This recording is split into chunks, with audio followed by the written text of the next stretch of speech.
Soiman, uhibbukum jami'an fillah. Saya mencintai kalian semua karena Allah Subhanahu wa taala.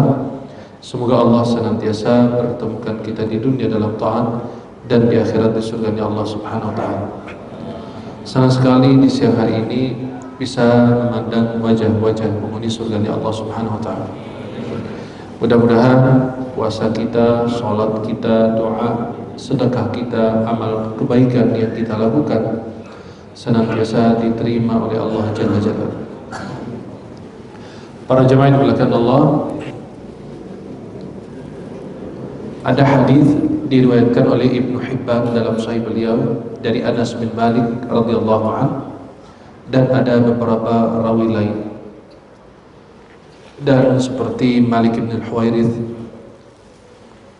Rasulullah SAW ketika naik mimbar mengucapkan amin 3 kali. Lalu Nabi ketika turun ditanya oleh para sahabat, mengapa engkau mengucapkan amin 3 kali ya Rasulullah? Kata Nabi SAW, tadi datang kepadaku Jibril alaihissalam. Lalu Jibril mengatakan, rugi orang yang mendapatkan bulan suci Ramadan, lalu orang tersebut tidak mendapatkan ampunan Allah. Katakanlah amin. Langsung Nabi mengaminkan doa Jibril alaihissalam. Yang kedua, rugi orang yang mendapatkan kedua orang tuanya atau salah satu di antara mereka, lalu dia tidak diampuni oleh Allah. Maka katakanlah amin. Maka Nabi menjawab amin. Yang ketiga, barang siapa engkau disebut di hadapan atau merugi orang yang engkau sebut di hadapannya, lalu dia tidak bersalawat kepadamu sallallahu alaihi wasallam, maka Ramadan yang kita tunggu-tunggu, Ramadan yang dirindukan oleh orang-orang soleh, yang pada salafus soleh berdoa 6 bulan sebelum datang Ramadan agar Allah sampaikan mereka pada bulan suci Ramadan. Selesai bulan Ramadan, mereka berdoa agar diterima amal ibadahnya. Mereka berdoa 6 bulan sebelum Ramadan agar Allah sampaikan mereka pada bulan Ramadan, dan mereka berdoa sesudah Ramadan 6 bulan agar Allah terima amal ibadah mereka yang mereka lakukan di bulan suci Ramadan. Sampai ada sebuah doa yang masyhur, ya, Allahumma barik lana fi Rajab wa Sya'ban wa ballighna Ramadan. Tapi jadi khilaf ulama hadis, apakah itu hadis sahih atau hadis lemah. Ya Allah, berkahi kami pada bulan Rajab, Sya'ban, dan sampaikanlah kami pada bulan suci Ramadan. Coba perhatikan, Ramadan yang dirindu-rindu, yang ditunggu-tunggu oleh orang-orang beriman, orang-orang soleh, kita sudah berada di bulan Ramadan. Saya ingin mengucapkan selamat bagi mereka yang sudah meraih, sudah menang, berhasil, dan sebentar lagi mendapatkan sertifikat dia adalah orang bertakwa. Dan rasa duka cita saya kepada mereka yang telah mensia-siakan Ramadan. Mereka tidak mendapatkan ampunan, tidak mendapatkan keberkahan, kemuliaan. Ramadan begitu lewat saja. Berbeda dengan para ulama dulu. Mereka ini merasa Ramadan ini adalah Ramadan terakhir mereka. Maka coba perhatikan, dia merasa bahwa ini Ramadan terakhirnya, karena kita tidak yakin berjumpa dengan Ramadan tahun depan atau tidak. Maka para jemaah yang dimuliakan Allah, kita sudah berujung Ramadan. Yang kemarin mungkin lalai, nggak menjaga sholatnya, ibadahnya, sekarang bisa mengejar ini semua. Tinggal beberapa hari lagi. Dan khususnya kata ulama, 10 hari awal Ramadan itu lebih bagus dari hari yang lain. 10 hari pertengahan Ramadan lebih bagus dari 10 hari pertama. 10 hari terakhir Ramadan lebih bagus dari pertengahan dan awal Ramadan. Karena di situ ada Lailatul Qadar. Ada di situ malam yang dicari oleh orang-orang saleh. Yang Nabi SAW beristihad, bersungguh-sungguh untuk berusaha meraih malam Lailatul Qadar. Di 10 malam akhir ini ada kemuliaan bagi mereka yang Allah berikan kemuliaan tersebut. Maka sayangnya Nabi dulu i'tikaf di masjid. Kalau kita juga i'tikaf, tapi di mall, di pasar, di tempat belanja. Padahal bisa mempersiapkan diri sebelum itu semua. Sebelum Ramadan juga kita manusia mempersiapkan. Tapi itulah yang disebut perang pemikiran. Otak kita dirusak oleh orang barat. Maka yang 10 akhir inti dari Ramadan, mereka malah mensia-siakan. Mereka abaikan. Mereka sibuk ke pasar. Bukan kita bilang pasar itu haram, tidak. Tetapi jangan sampai 10 hari aja.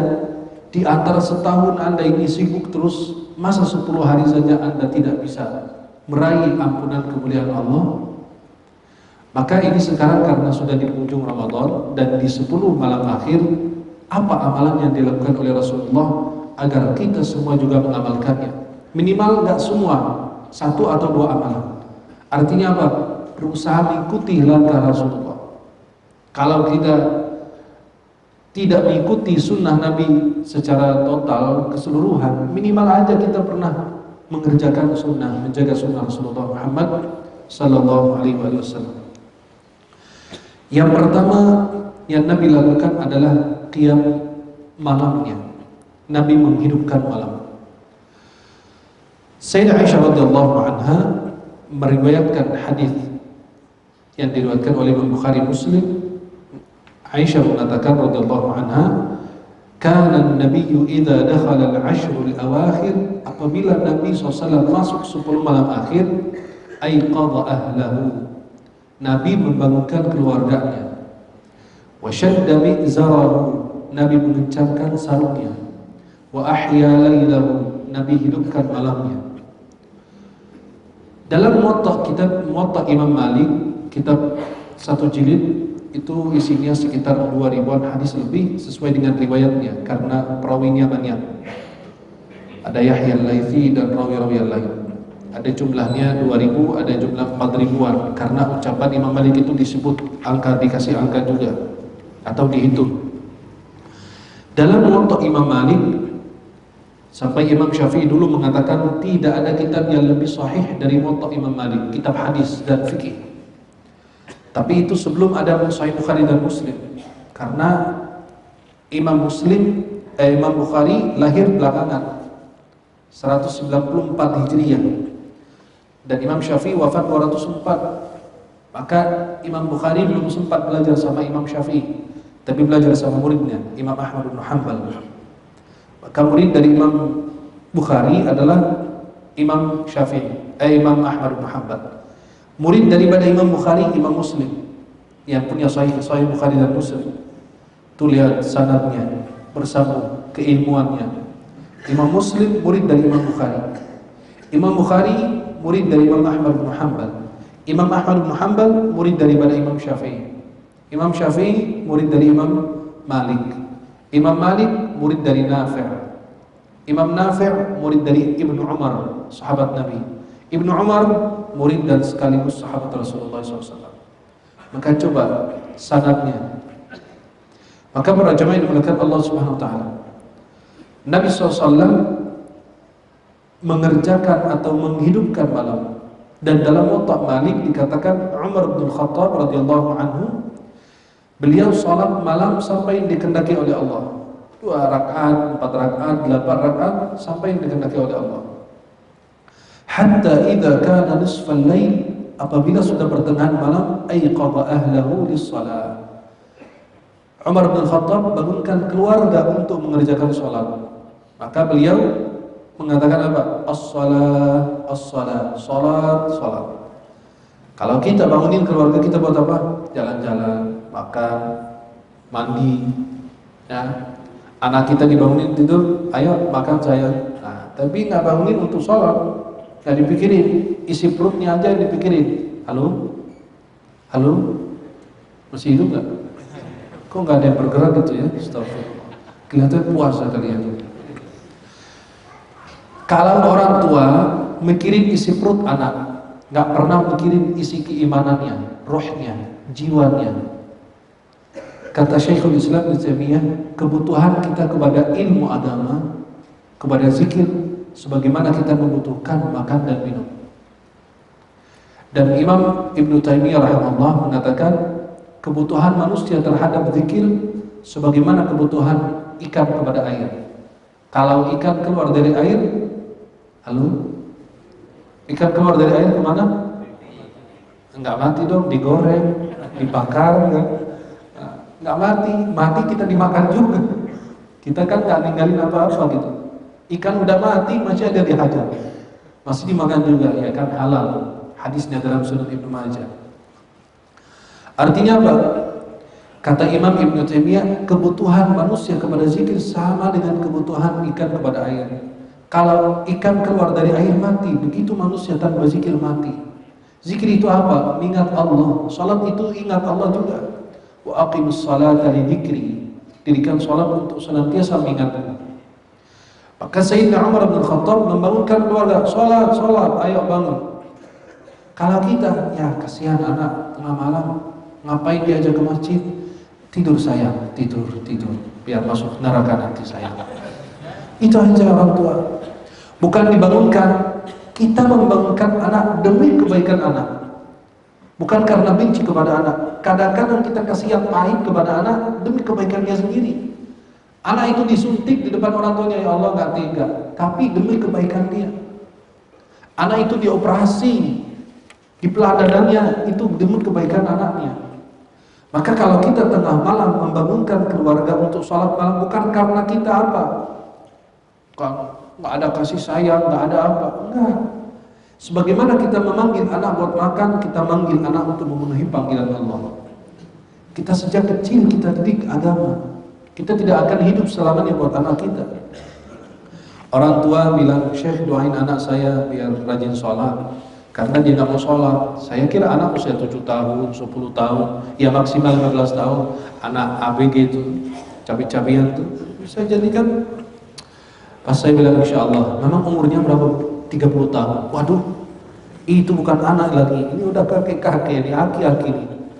Masa 30 tahun? Mulai balik akil 10 tahun, berarti 20 tahun ibu kemana? Ayahnya kemana? Maka kadang-kadang orang anak yatim nggak punya orang tua tapi malah terdidik menjadi anak yang baik. Sampai ada seorang Arab bilang, lihat temannya meninggal, dia punya anak kecil. Pas dia datang jenazahnya, ya Allah kasihan anaknya masih kecil banget, ya Allah subhanallah. Tapi itu hikmahnya Allah. Dia lihat anak-anak temannya masih kecil semua, dia kasihan, ya Allah subhanallah. Tuh. Tapi anak pas masa hidup ayahnya nakal. Anaknya nggak aktif, nggak bisa diam. Tapi beberapa tahun, sudah 20 tahun ketemu, lu anak siapa? Anak fulan. Wah, jadi insinyur. Yang ini jadi apa? Yang ini jadi apa? Subhanallah. Pas masa hidup bapak lu, kamu nakal. Malah bapak mati, masa dikasih jalan buat kamu? Kata temannya apa?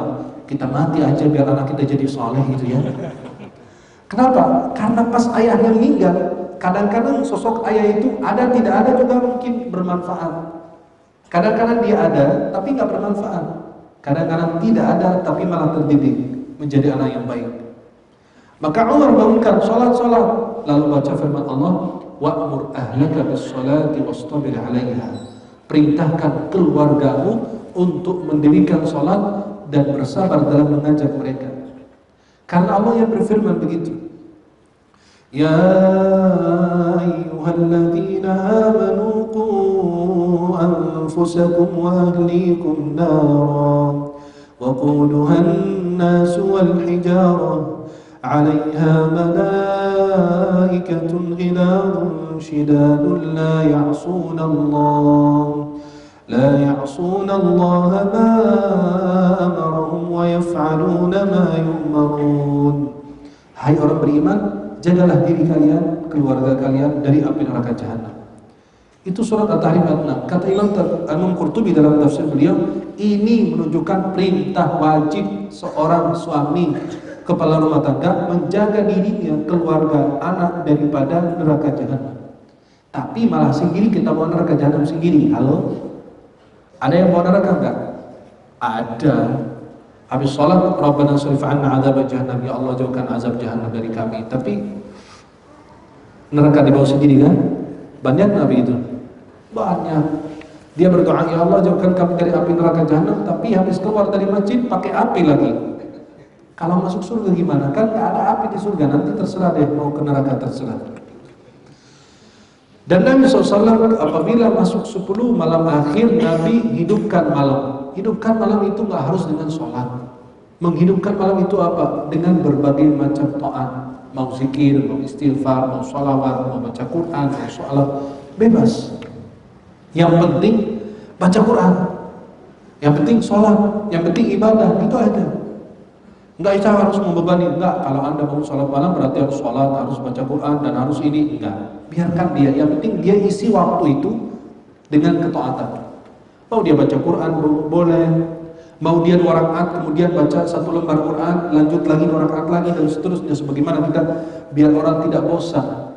Karena kalau sholat sampai berapa jam, itu takut bosan sebagian orang. Maka kita selalu itu, sholat, terus duduk sebentar, sejenak, istighfar, kemudian sholat 2 rakaat, kemudian sholawat, sholat 2 rakaat, kemudian baca Quran 1 lembar, dan seterusnya. Artinya apa? Biar manusia itu tidak bosan. Maka dalam Sahih Bukhari, Abdullah bin Mas'ud mengatakan, "Kana Rasulullah yatakhawwaluna bil mau'izah wa khafat as-sa'amata 'alaina." Nabi mencari kapan waktu menasihati kami, karena Nabi khawatir kita ini bosan mendengarkan. Nabi jangan kira Nabi itu 24 jam menasihati sahabat, menceramai sahabat. Tidak. Jika ada perlu, ada waktu, Nabi sampaikan. Tapi kalau tidak, Nabi bercanda sama sahabat, Nabi ngobrol juga sama sahabat, Nabi nanya kabar sahabat, Nabi dan lain sebagainya. Maka Rasulullah SAW, amalan yang pertama dilakukan adalah menghidupkan malam. Dan Nabi SAW bangunkan keluarga, hidupkan malam dengan berbagai macam ibadah. Maka disebut apa? Salat tarawih itu disebut qiyamul lail atau qiyam Ramadan atau tarawih. Tarawih itu dari istirahat, 2 rakaat istirahat, 2 rakaat istirahat. Tapi kita alhamdulillah 23 rakaat tidak ada istirahat, 7 menit kelar. Nah itu, maka kita masih juara 1, alhamdulillah. Masjidil Haram, Masjidil Nabawi kalah sama kita. Gak ada. Coba negara lain gak ada yang 23 rakaat 7 menit, gak ada. Hanya kita di Indonesia aja yang mampu bisa mengalahkan Masjidil Haram, Masjidil Nabawi. Masjidil Aqsa juga kalah. 23 rakaat, ya Allah ya Rahman. Ujung-ujungnya apa? Muncul di TV orang berjenggotan tuh katanya kiai, kata kiainya apa? Kami ratusan tahun begitu. Alhamdulillah, ratusan tahun lu sesat juga gak apa-apa. Berarti kiainya sesat, gimana jamaah ya? Salat macam apa? Gak usah 23 rakaat, 11 juga boleh, tapi khusyuk. Gak usah baca surat Al-Baqarah, Al-Hakumut, Kulhu juga boleh, tapi merasakan khusyuan. Tapi jangan sampai 23 rakaat sia-sia sholat yang mereka kerjakan, batal. Kenapa? Rukun-rukun gak ditegakkan. Al-Fatihah aja ya Allah jadi Al-Fatihah, astagfirullah. Jadi kacau semua.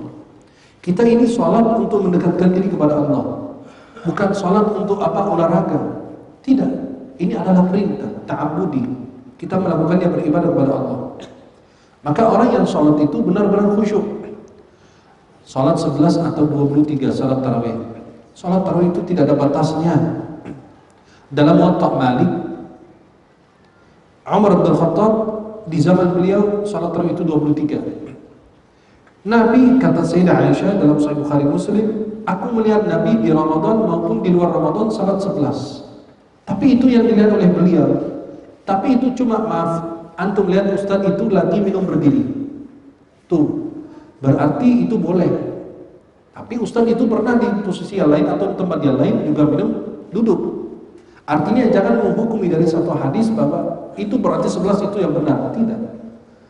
Kata Aisyah, maka Rasulullah yazidu fi Ramadan wa fi ghairi ala 11 rakaat. Nabi enggak pernah di Ramadan maupun di luar Ramadan. Artinya bukan hanya khusus Ramadan aja. Nabi di luar Ramadan, tapi Nabi sholatnya beda.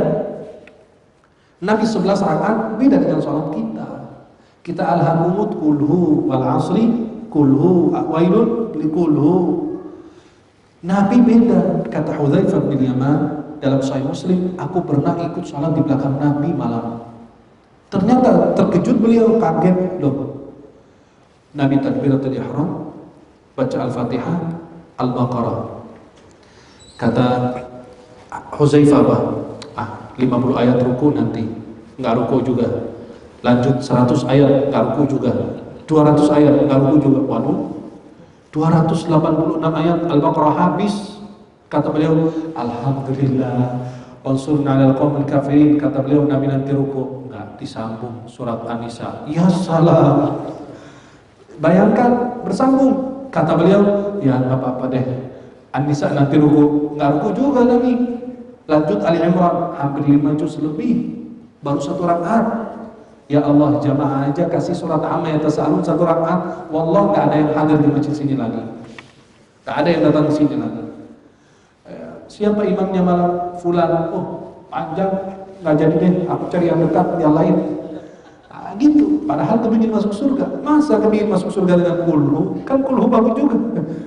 Tapi makin banyak makin bagus, kan cuma sebulan dalam setahun kita.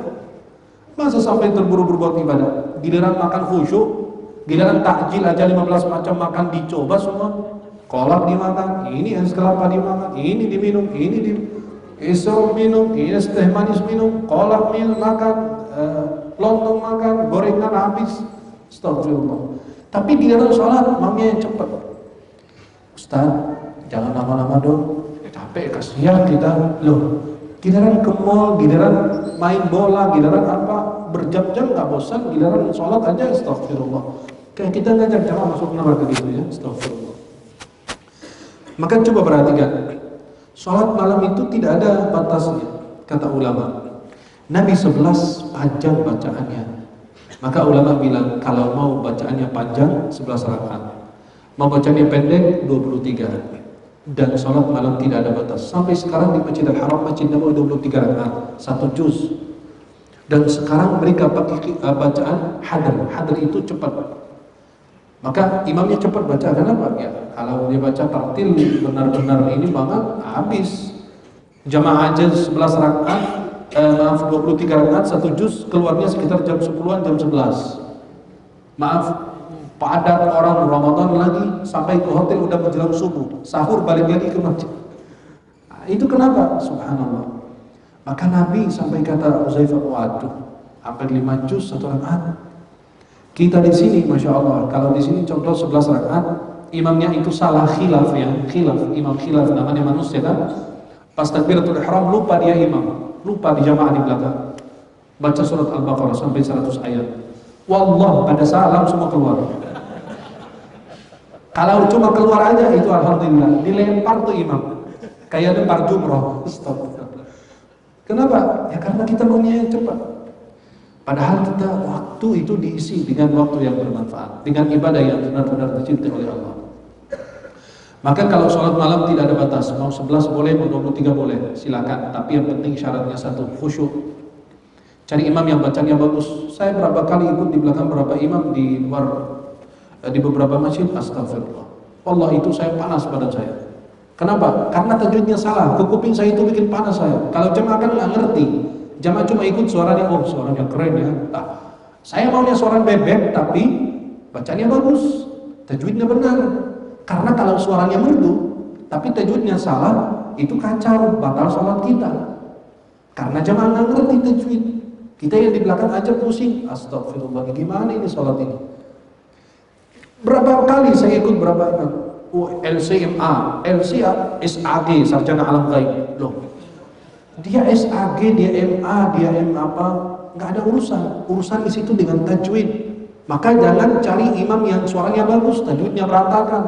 Apalagi sekarang anak-anak muda belajar semua langgam, sika, nahwan, sahabat. Itu nggak ada sama sekali. Itu Quran. Ini Quran bos, bukan lagu. Bukan musik. Quran itu ada batasnya. Mad panjang pendeknya itu ada batasnya. Sekarang muncul anak-anak muda. Anak muda kemarin, Syekh, boleh nggak saya ikut belajar kursus? Apaan? Belajar langgam itu. Sobat nahwan sika dia. Loh, buat apa? Anda sudah hafiz Quran? Belum. Udah belajar tajwid? Belum. Astagfirullah. Kayak orang mau belajar fikih, tauhid aja dia belum tahu. Mau belajar sholat, tapi Allah dia belum kenal. Kamu sholat buat siapa? Kenal dulu Allah. Tak kenal berarti tak sayang. Itulah yang disayangkan pada saat ini. Anak-anak muda sekarang masya Allah, kan medsos itu luar biasa. Ada manfaat dan mudarat seperti pisau. Kalau pakai buat bunuh orang haram, pakai buat potong sayur, potong ayam itu baru halal. Ini Masya Allah, di medsos kalau lihat tuh di Instagram atau apa, suaranya bagus atau meniru atau kepingin apa, baca Quran, upload, viral, jadi ustaz. Bisa ngomong, viral, jadi ustaz. Udah, maka ustaz sekarang pada dadakan semua. OGD semua. Ustaz dadakan, baca Quran dadakan apa? Enggak, kita milih imam yang tajwidnya bagus. Masalah suara itu Allah yang ngatur, itu anugerah Allah. Tapi yang utamakan adalah tajwid. Maka kalau sholat di masjid ada imam tajwidnya salah, sholat Anda batal. Saya kan nggak tahu, tetap Anda harus teliti dulu, harus nanya dulu.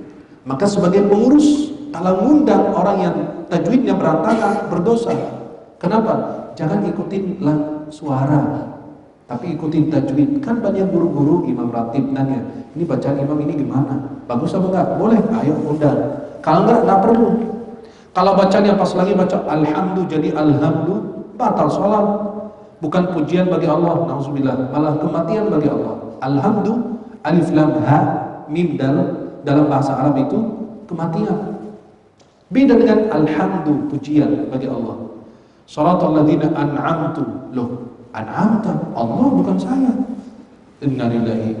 Kadang-kadang subhan, was-sama'i wat-thariq dibacanya apa? Was-sama'i wat-thariq. Lah, kok langit jadi apa? Maka itulah yang harus diperhatikan khususnya di sholat malam atau sholat qiyam Ramadan atau sholat tarawih. Tarawih 2 rakaat istirahat, 2 rakaat istirahat. Terus yang 4 rakaat kata ulama, sebagian ulama tidak sah.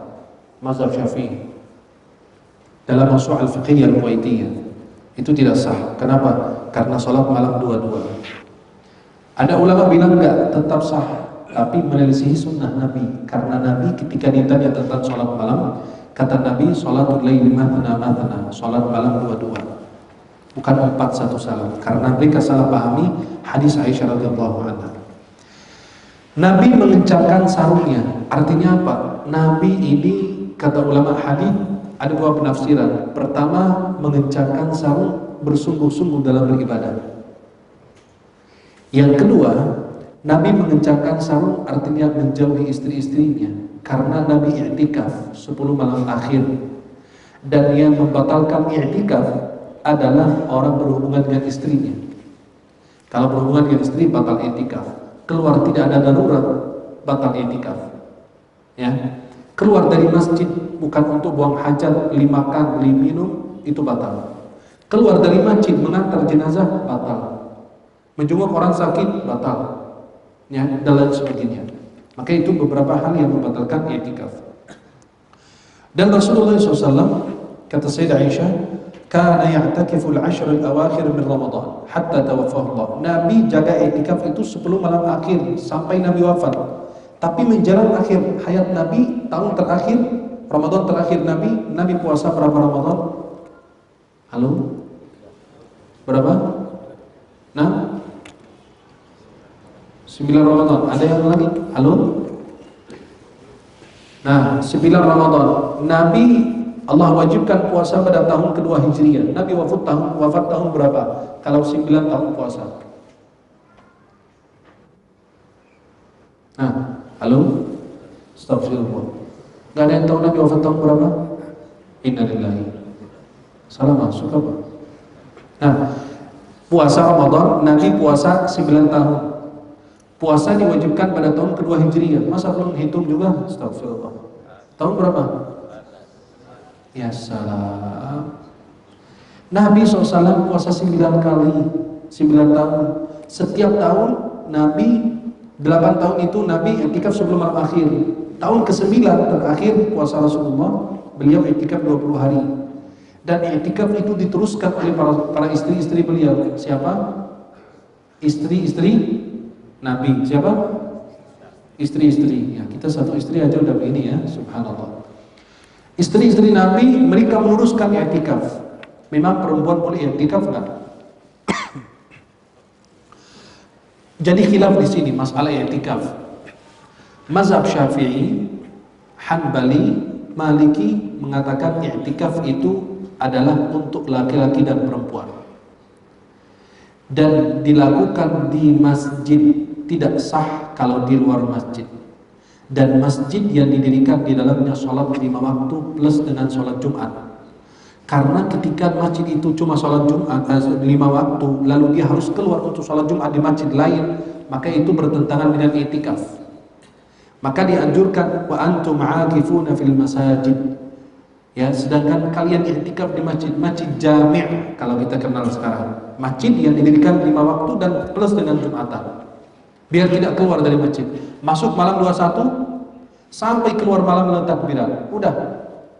Cuma keluarnya malam takbiran, itulah. Dalam kitab Al-Mughni Imam Ibnu Qudamah sepakat ulama bahwa i'tikaf itu tidak wajib, sunnah. Kecuali wajib dalam satu hal. Kalau Anda mewajibkan kepada diri Anda sendiri. Anda bilang begini, kalau anak saya dapat nilai bagus, insya Allah saya i'tikaf sehari di masjid. Berarti Anda mewajibkan itu i'tikaf. Itu namanya nazar. Berbeda dengan i'tikaf pada dasarnya, hukumnya adalah sunnah, bukan wajib. Kata mazhab Syafi'i, Hambali dan Maliki, i'tikaf itu sunnah bagi laki-laki dan perempuan dilakukan di masjid, tidak sah di luar. Perempuan boleh i'tikaf, kata ulama boleh, tapi dengan 2 syarat. Pertama, mendapatkan izin suami, sebagaimana istri-istri Nabi kalau mau i'tikaf minta izin Rasulullah.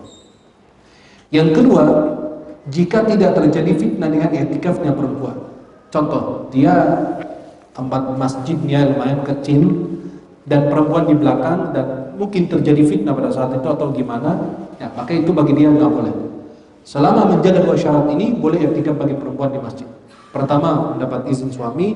Yang kedua adalah dia terhindar daripada fitnah. Artinya dia di i'tikafnya kan 10 hari, nggak keluar-keluar. Ya, malam 21 sampai malam takbiran, maka itu diperbolehkan kalau memenuhi 2 syarat tersebut. Sampai dikatakan Nabi SAW kalau masuk i'tikaf, kata Imam Ibnu Hajar dan ulama lain, boleh bawa tempat makan, masak, atau nyuci dan lain. Maka kalau kita di Mesir, Masjid Amr bin Al-As, masjid pertama dibangun di Afrika, dibangun oleh 70 sekian sahabat di masa Amr bin Al-As, di masa khilafah Umar bin Khattab, ketika Amr bin Al-As menaklukkan Mesir. Di situ kalau antum lihat itu dia pakai sekat gitu, kayak hording atau apa dia pasang tuh. Di situ pada tidur, biar nggak mengganggu orang yang sedang baca Quran ibadah. Dia masak di situ, dia nyuci di WC di sana dan lain sebagainya. Artinya boleh bawa alat-alat masak, alat-alat makan ke masjid, tapi dengan syarat menjaga kebersihan dan tidak usah yang berbau nggak sedap. Kalian tahu sudah pasti ya. Yang nggak sedap itu nggak usah masuk masjid. Kenapa? Mengganggu malaikat. Malaikat itu merasa ya tersakiti dengan bau-bau yang nggak sedap itu. Jangan bawa jengkol, pete, dimakan itu. Atau sambal terasi sampai baunya kemana-mana. Kenapa? Mengganggu khusyuan orang. Mengganggu orang-orang yang sedang sholat, sedang baca Quran, sedang zikir dan lain sebagainya. Artinya menjauhi hal-hal yang tidak sesuai dengan adab dan etika di dalam masjid. Mazhab Hanafi mengatakan boleh untuk perempuan i'tikaf di dalam rumahnya. Boleh perempuan i'tikaf di musola rumahnya. Kan di setiap rumah kita ada tempat yang kita biasa jadikan sholat, seperti sholat duha, sholat sunnah, atau sholat malam. Biasanya di rumah kita kan itu tempat khusus sholat. Itu namanya musola rumah. Kata mazhab Hanafi, karena perempuan tidak diwajibkan ke masjid dan tidak dilarang ke masjid, tapi lebih afdol kalau di rumah, maka boleh dia i'tikaf. Menurut mazhab Hanafi, boleh perempuan i'tikaf di dalam musola rumahnya. Maka silakan, kalau perempuan aman ke masjid, ya silakan i'tikaf. Tapi kalau tidak, boleh i'tikaf di musola rumahnya menurut mazhab Hanafi. Wallahu a'lam. Orang yang i'tikaf itu seperti orang yang ada perlu sama orang besar. Kita kalau ada perlu sama wali kota, bupati, gubernur, presiden, menteri, biasa kita datang ke rumahnya, kita duduk di depan pintu rumahnya, kita nggak mau kemana-mana, kita nunggu hajat kita selesai dulu, baru kita berani pergi. Maka persis dengan orang yang i'tikaf. Kata Imam Atha, "Mathalul mu'takif karajulin lahu hajatun ila 'azim." Perumpamaan orang i'tikaf itu seperti orang yang perlu ada hajat kepada orang besar. Fajalasa 'ala babih, dan duduk di pintu rumahnya, wa yaqulu la abraha hatta tuqda hajati. Saya tidak akan meninggalkan tempatku ini sampai engkau selesaikan dan berikan hajatku. Dan sama dengan orang yang i'tikaf, dia duduk di rumahnya Allah, dia mengatakan la abrahu hatta yughfar li. Ya Allah, saya tidak mau pergi dari sini meninggalkan tempatku sehingga Engkau mengampuni dosa-dosaku. Yang ketiga yang Rasulullah SAW lakukan adalah membaca Al-Quran. Membaca Al-Quran adalah semua hal yang dianjurkan, khususnya di bulan Ramadan, di bulan diturunkan Al-Quran. Para jemaah yang dimuliakan Allah Subhanahu wa taala. Di bulan Ramadan diturunkan Al-Quran, maka disebut syahrul Ramadan alladzi unzila fihi Al-Quran oleh Allah dalam surat Al-Baqarah. Pada bulan Ramadan Allah turunkan Al-Quran. Masa di bulan Ramadan aja kita nggak baca Quran? Kalau di luar Ramadan masih ini. Masa di bulan Ramadan, di bulan turunkan Al-Quran kita jarang baca Quran? Sehari aja 1 lembar, nggak usah sekaligus baca. Maaf, bagi-bagi setiap salat subuh, zuhur, asar, bagi 2 baris, 3 baris. Insya Allah kalau niat Anda karena Allah, Allah mudahkan Anda bisa khatam 1 atau 2 kali. Dan saya yakin di sini kalian sudah pada khatam insya Allah. Khatam juz amma, juz tabarak, insya Allah, amin. Kenapa? Kita harus berusaha. Kalau seandainya antum sibuk, tapi dari awal Ramadan udah pasang niat dapat pahala.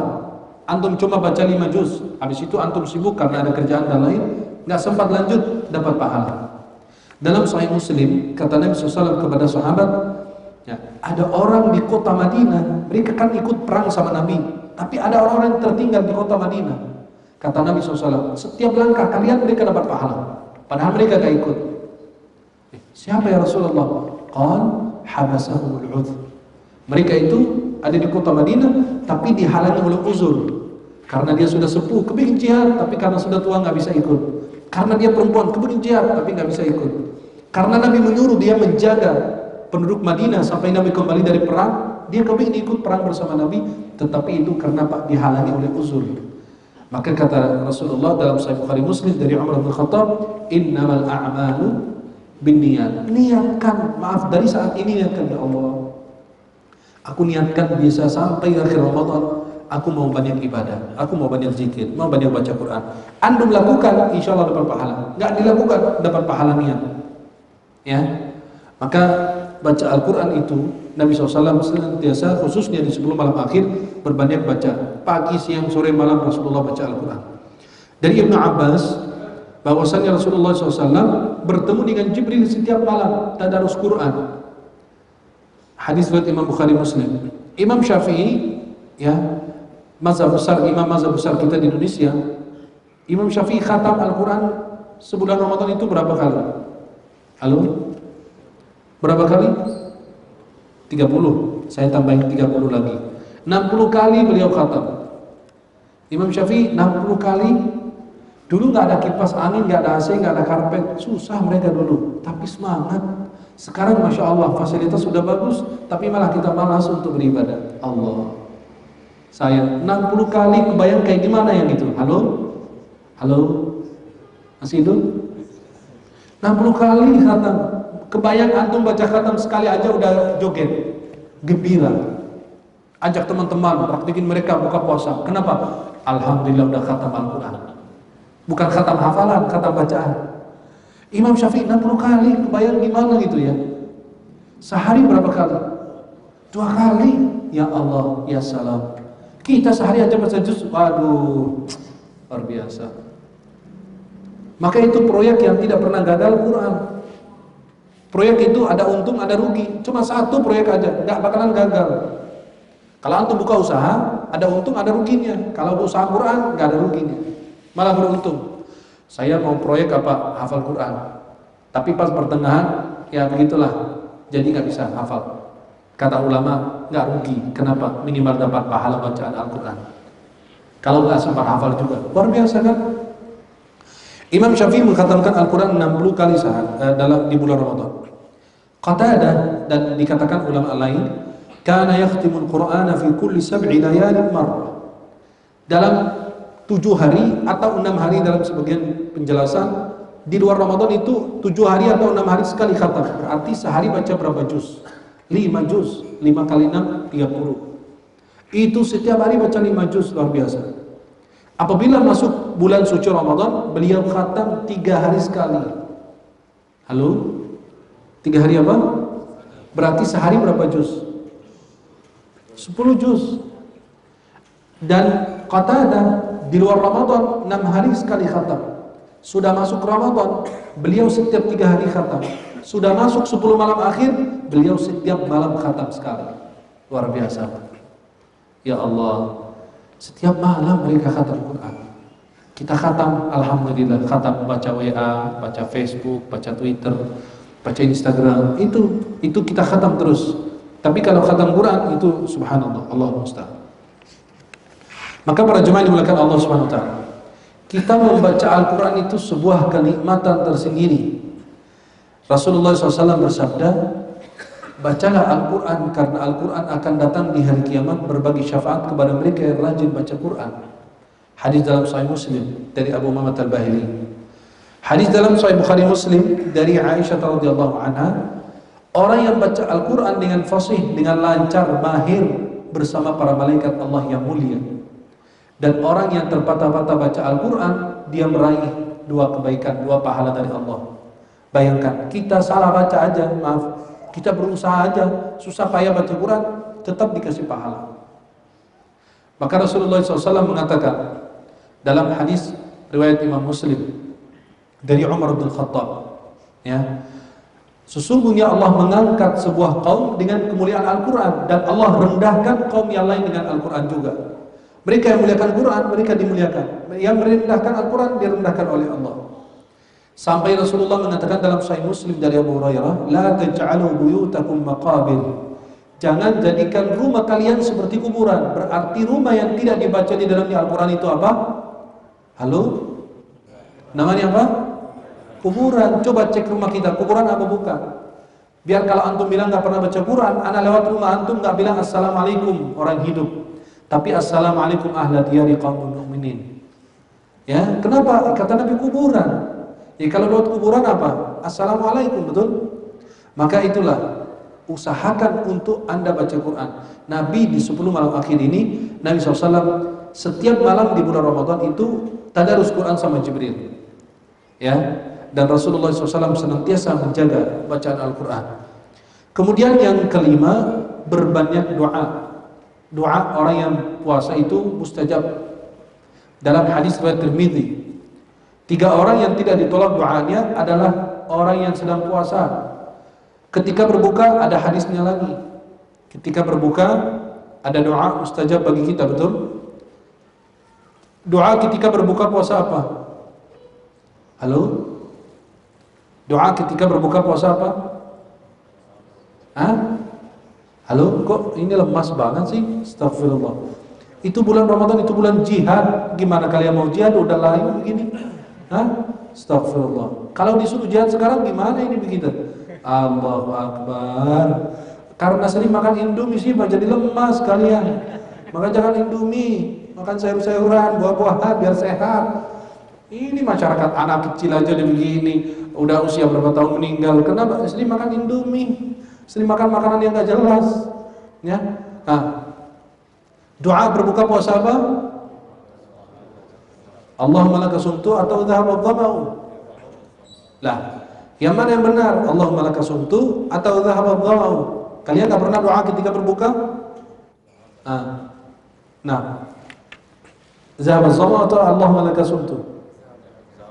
Kalau Allahumma laka sumtu, halo? Kan dari kecil kita diajarkan begitu. Halo? Kemana? Astagfirullah. Inna lillahi wa inna ilaihi raji'un. Dari kecil kan kita dididik Allahumma laka sumtu. Kenapa sih sekarang baru dia nggak boleh? Kenapa nggak boleh? Halo? Nah, kenapa? Tidak ada hadis yang sahih. Antum ahli hadis? Masya Allah. Gini, kenapa doa Allahumma laka sumtu baru dipermasalahkan? Bukan ulama yang ngomong, artis yang ngomong. Benar kan? Artis kan yang sebentar baru hijrah begini begitu. Allahumma laka sumtu dan doa dhahaba dhama'u, dua-duanya diriwayatkan oleh Imam Abu Dawud dalam sunan beliau.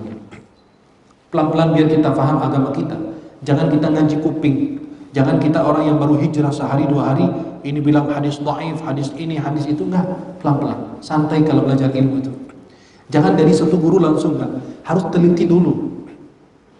Imam Syafi'i kalau dulu ditanya, Imam Syafi'i diam dulu, nggak langsung jawab. Ditanya sama beliau, kenapa nggak jawab? Kata beliau apa?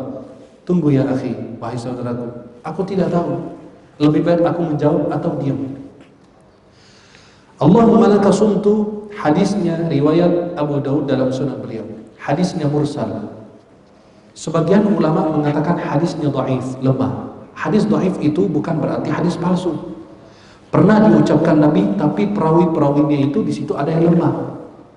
Dan hadis lemah itu boleh diamalkan menurut sebagian ulama kalau dalam bab keutamaan beramal, fadailul amal. Tapi kalau sudah masuk bab halal haram, tidak boleh. Itu cuma satu bab itu aja yang boleh. Artinya apa? Menganjurkan kita hadis lemah, menganjurkan kita berbanyak zikir, boleh. Kenapa? Keutamaan beramal. Tapi kalau hadis yang menjelaskan ini halal atau ini haram, hadis dhaif, nggak boleh diamalkan. Kan itu menjadi khilaf, ada 3 pendapat ulama hadis, kita tidak usah bahas. Allahumma laka sumtu, kata Syekh bin Utsaimin, ulama salafi besar, bukan anak-anak ece-ece yang baru salafi kemarin 2 hari 3 hari itu, enggak. Itu Syekh bin Utsaimin ulama besar, ahli fikih, ahli tafsir, ahli hadis, semua beliau lengkap. Syekh bin Utsaimin rahimahullah mengatakan apa dalam fatwa beliau? Hadis Allahumma laka sumtu, banyak ulama bilang hadis lemah. Tetapi banyak jalur riwayat-riwayat yang menguatkan hadis ini, maka naik dari lemah menjadi hasan, sanadnya baik. Maka boleh diamalkan, kata Syekh Ibnu Utsaimin.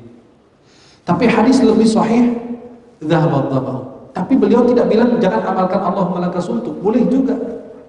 Dan nanti kita akan jelaskan kenapa Allahumma laka sumtu dan dzahaba dhama'u. Allahumma laka sumtu dalam kitab Tahqiq Al-Adhkar karangan Syekh Imam An-Nawawi, ditahqiq hadisnya oleh Syekh Abdul Qadir Al-Arnaut, salah satu ulama hadis besar, hampir setara dengan Syekh Al-Albani, Syuaib Al-Arnaut, Ahmad Syakir, ulama hadis lain. Beliau mengatakan bahwa hadis Allahumma laka sumtu, hadisnya sanadnya baik. Karena banyak jalur yang menguatkan, maka naik menjadi dari lemah menjadi hasan, menjadi baik. Maka boleh diamalkan. Berarti sebelum kita takjil makan kurma dan minum air, kita baca Allahumma laka sumtu. Yang kedua, kalau sudah takjil itu kurma dan air, bukan takjil 5 macam, 10 macam baru bilang takjil ya. Astagfirullah, itu makan berat. Ya. Takjil itu apa? Makan kurma witir dan minum air. Selesai makan kurma dan minum air, baru baca dhahabadh dhama'u wa tallatil 'uruqu wa thabatal ajru. Kenapa? Karena dahaga yang sudah hilang, urat sudah basah. Masa kita bilang sebelum berbuka dhahabadh dhama'u, urat sudah basah padahal saya belum minum, belum makan? Kan lucu kan? Maka Allahumma laka sumtu sebelum, kalau sudah minum, sudah makan, sudah takjil, baru baca dhahabadh dhama'u wabtallatil 'uruqu wa thabatal ajru insyaallah. Maka jangan gampang sekali mengatakan hadis itu lemah atau palsu. Karena menilai hadis itu jadi ijtihad ulama. Ada ulama bilang sahih, ada bilang enggak, lemah.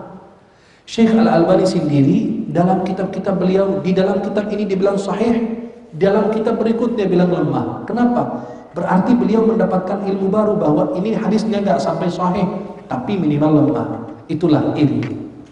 Dan ulama itu tidak malu bilang itu saya salah menilai hadis itu. Dan begitu Syekh Al-Albani, Syekh Ahmad Syakir, ulama-ulama lain. Karena ilmu hadis itu luas. Ada banyak kitab-kitab hadis yang kita belum temukan sampai saat ini.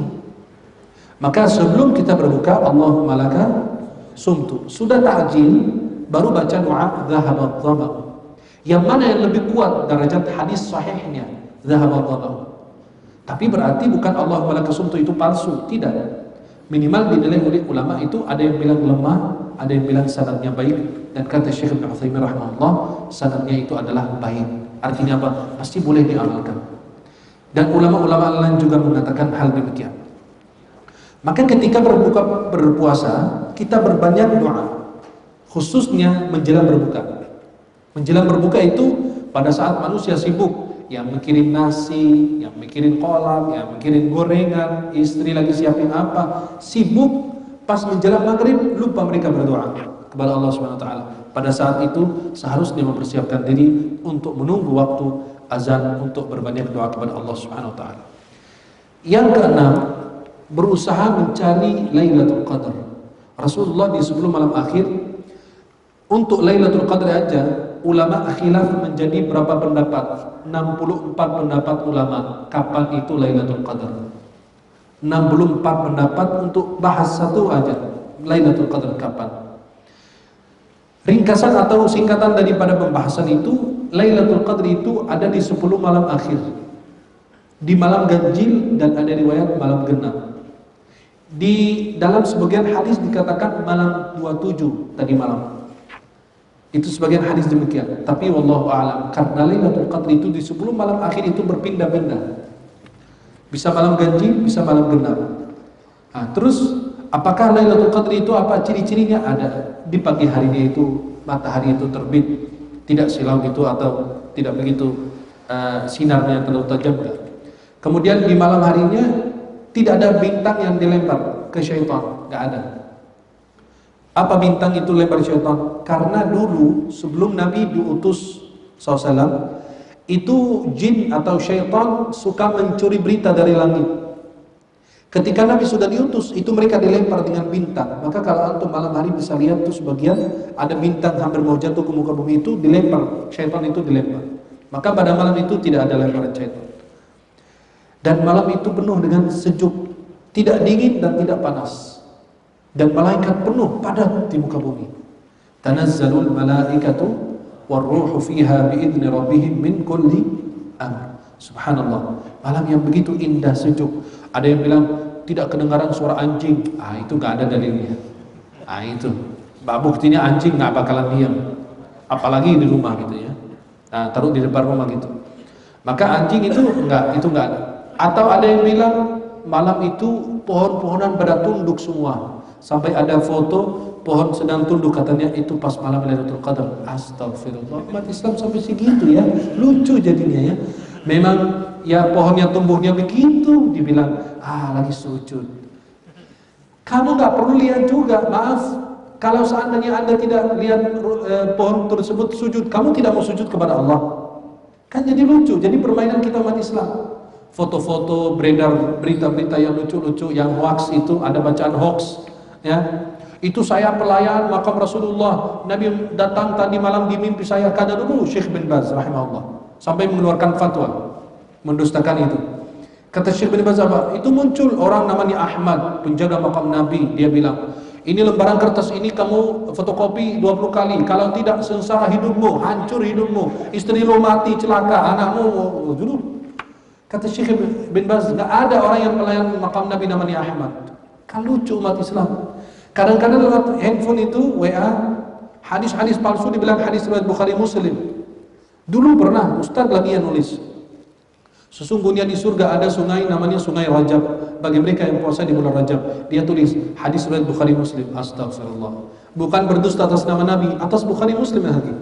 Hadis palsu dibilang hadis riwayat Bukhari Muslim. Kenapa? Biar meyakini orang itu hadis sahih. Itu sayang sekali. Maka malam Lailatul Qadar itu 64 pendapat di 10 hari akhir, malam ganjil, malam genap, dikatakan di malam 27, wallahu alam. Nabi pernah keluar dari rumah beliau mau kasih tahu sahabat kapan Lailatul Qadar, tapi mereka bertengkar. Kata Nabi, aku mau kasih tahu tapi karena kalian bertengkar, Allah melupakan saya. Buat lupa. Ya. Lailatul Qadar itu malam yang sejuk. Tidak usah dengar cerita-cerita yang aneh-aneh gitu, nggak usah. Ya. Itu di malam itu suara anjing apa, pohon-pohonan apa, terus airnya apa, langitnya apa, nggak ada itu semua. Pagi harinya itu malam matahari itu terbit dan tidak ada syaitan yang keluar sama terbitnya matahari. Kenapa? Biasa syaitan itu terbitnya matahari itu di antara dua tanduk syaitan. Tapi pada hari Lailatul Qadar itu pagi harinya itu tidak ada syaitan yang keluar sama matahari. Ya, dan adalah malam yang mulia. Doanya apa? Allahumma innaka 'afuwun tuhibbul 'afwa fa'fu anni. Sudah hadis riwayat Tirmidzi dari Aisyah radhiyallahu anha. Itu doanya. Allahumma innaka 'afuwun tuhibbul 'afwa fa'fu anni. Antum berbanyak doa ini terus setiap hari, khususnya sebelum malam akhir. 10 hari ini Allahumma innaka 'afuwun tuhibbul 'afwa fa'fu anni. Berdoa berbanyak. Kenapa?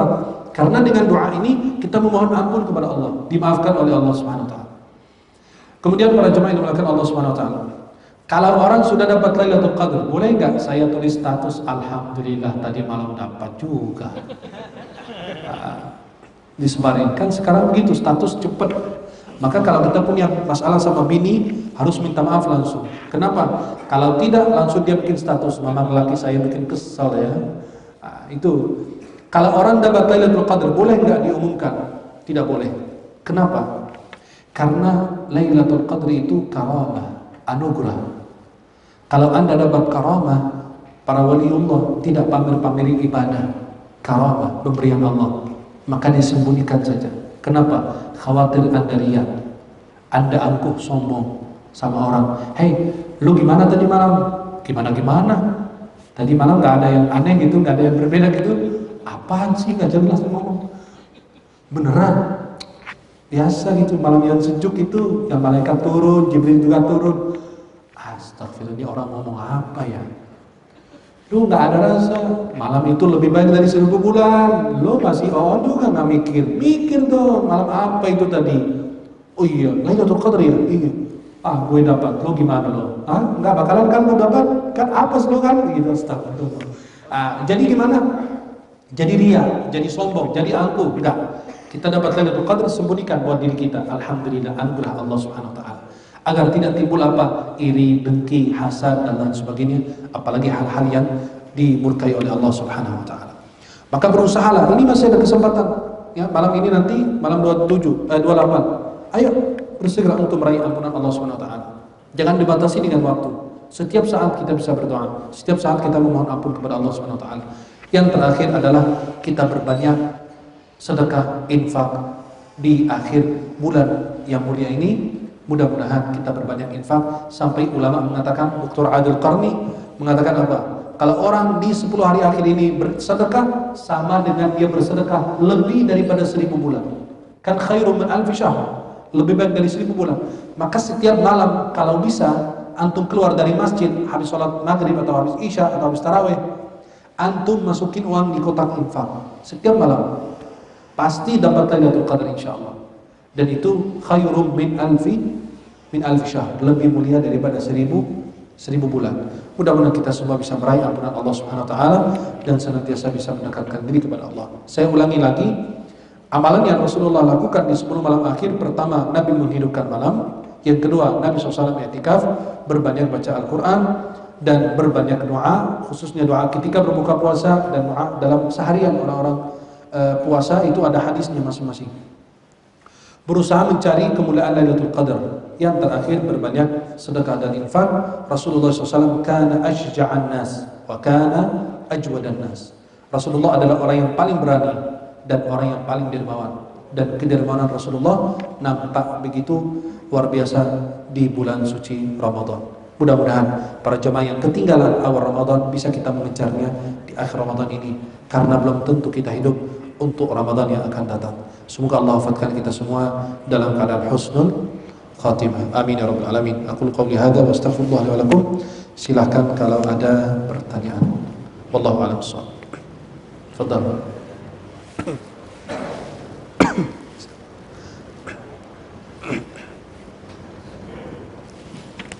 Assalamualaikum warahmatullahi wabarakatuh. Waalaikumsalam warahmatullahi wabarakatuh. Mungkin dari Ustaz mengenai memang sekarang kan jadi banyak ini ya, banyak yang menyalahkan bahwa baca Allahumma lakal itu tidak benar. Soalnya kalau yang saya bingungkan Ustaz, dari pernyataan Ustaz tadi, jika memang Allah itu dibacakan setelah kita makan dan takjil, pertanyaannya sebelum makannya itu apakah kita baca doa niat makan biasa atau ada doa lain yang memang kita ucapkan? Tidak, cuma hanya doa biasa. Dan hadis yang saya jelaskan itu, Allahumma laka sumtu wa bika amantu, itu hadis riwayat Abu Dawud dalam sunan beliau dan dinilai oleh ulama hadis lemah, dhaif. Tapi kata Syekh bin Utsaimin rahimahullah, banyak jalur yang menguatkan hadis tersebut, maka menjadi hadis hasan. Kan gini, kalau banyak jalur dan tidak itu seharusnya terus ya. Walaupun banyak jalur suatu hadis lemah belum bisa mencapai hasan, kecuali kalau jalur-jalurnya itu tidak ada yang lemah dan lain. Ya, seperti ada sebagian hadis jalurnya 15 lebih, tapi nggak bisa menyatakan itu hadis hasan karena lemah semua. Maka kata Syekh Ibnu Utsaimin, banyak jalur menguatkan maka menjadi hasan, sanadnya baik. Karena hadis itu sahih, hasan, dhaif. Sahih, sanadnya baik dan lemah. Maka dari lemah menjadi hasan, sanadnya baik. Dan dalam tahqiq kitab Al-Azkar Imam An-Nawawi yang ditahqiq oleh Syekh Abdul Qadir Al-Arnaud, beliau mengatakan bahwa hadis tersebut adalah hadis sanadnya baik. Ya, maka doanya ketika berbuka puasa seperti Allahumma laka sumtu dan bismillah, makan dengan tangan selesai. Dengan kanan. Wallahu a'lam. Barakallahu fiik. Nah, Assalamualaikum. Waalaikumsalam. Ada diriwayatkan bahwa Rasul memimpin salat tarawih berjamaah hanya dalam waktu 3 hari. 3 malam maksudnya. 3 malam. 3 hari itu kelamaan. 3 malam pertama bulan Ramadan karena Rasul mengkhawatirkan akan diwajibkan untuk para umatnya. Nah, lalu ada juga riwayat bahwa Rasul beriktikaf sejak malam ke-21 sampai subuh sebelum Syawal dia baru pulang. Ketika pada hari-hari tersebut di mana Rasul tarawih. Nah, hadisnya dulu Nabi keluar malam pertama, malam kedua, malam ketiga. Dalam riwayat malam ketiga atau malam keempat Nabi tidak keluar sampai menjelang subuh. Sahabat menunggu di masjid sampai Nabi keluar menjelang subuh. Kata Nabi, ya mereka masih menunggu Rasulullah SAW. Akhirnya Rasulullah mengatakan, saya tidak keluar karena melihat banyak jamaah yang hadir, khawatir diwajibkan dan mereka tidak mampu kerjakan. Dari zaman Rasulullah sampai zaman Abu Bakar Siddiq menjelang khilafah Umar bin Khattab, itu di zaman Nabi dan zaman Abu Bakar sholat tarawih masing-masing. Dikatakan Nabi sholat tarawih di rumah. Tapi di sebelum akhir kan Nabi nggak bisa keluar dari masjid. Kan kita bilang tadi, i'tikaf itu tidak bisa keluar. Mengantar jenazah aja nggak boleh. Batal i'tikaf? Boleh, tapi batal i'tikaf. Menjenguk orang sakit juga boleh, tapi membatalkan i'tikaf. Mengantar istrinya Nabi kalau istrinya datang ngobrol sementara Aisyah radhiyallahu anha, beliau ngantar sampai pintu masjid. Kan rumah Nabi di sebelah masjid, kamar Sayyidah Aisyah dan istri-istri yang lain. Maka kalau untuk yang Nabi SAW 10 malam akhir ini, 21 sampai malam takbiran keluar, Nabi sholat masing-masing. Di zaman Umar bin Khattab, pas beliau masuk masjid pada sholat masing-masing gitu, kata beliau, tidak bisa begitu. Lebih bagus kita kumpulkan mereka dengan satu imam. Lalu beliau bagi imam 2, imam untuk laki-laki dan imam untuk perempuan. Yang laki-laki Ubay bin Ka'ab, namanya Sayyidul Qurra, pemimpin para qari. Ubay bin Ka'ab yang Allah turunkan surat Al-Bayyinah dan diminta Nabi membacakannya kepada Ubay bin Ka'ab sampai beliau menangis. Apakah Allah menyebut nama saya Ubay bin Ka'ab? Rasulullah mengatakan iya, lalu menangis. Dan yang perempuan ada satu sahabat lagi, Tamimud Dari. Ya, Tamimud Dari mengimami perempuan, yang Ubay bin Ka'ab mengimami kaum laki-laki. Dan kata Umar pada saat itu dalam Sahih Bukhari, ni'matul bid'atu hadhi. Sebaik-baik bid'ah adalah ini. Maka di zaman Nabi sampai Abu Bakar sholat tarawih masing-masing. Apa yang sholat di rumah dan sholat di masjid. Tapi ketika Umar bin Khattab balik lagi ke awal sholat tarawih berjamaah di masjid dan diangkat imamnya Abu Ubay bin Ka'ab. Dalam Muwatta Imam Malik dikatakan sholat tarawih di zaman Umar 23 rakaat dan itu jadi khilaf antara ulama hadis gitu ya. Allahu a'lam. Dan dalam kitab Al-Um Imam Syafi'i jilid 1 juga mengatakan demikian. Beliau ketika masuk kota Madinah dan Makkah mereka sholat 23 rakaat sampai saat ini mereka laksanakan. Ya, maka tidak usah kita ingin bahas jumlah sholatnya, tapi yang penting sholat tarawih. Ya, maka sebelum malam akhir ini Nabi sholat masing-masing, sahabat juga masing-masing. Allahu a'lam. Barakallahu. Silakan.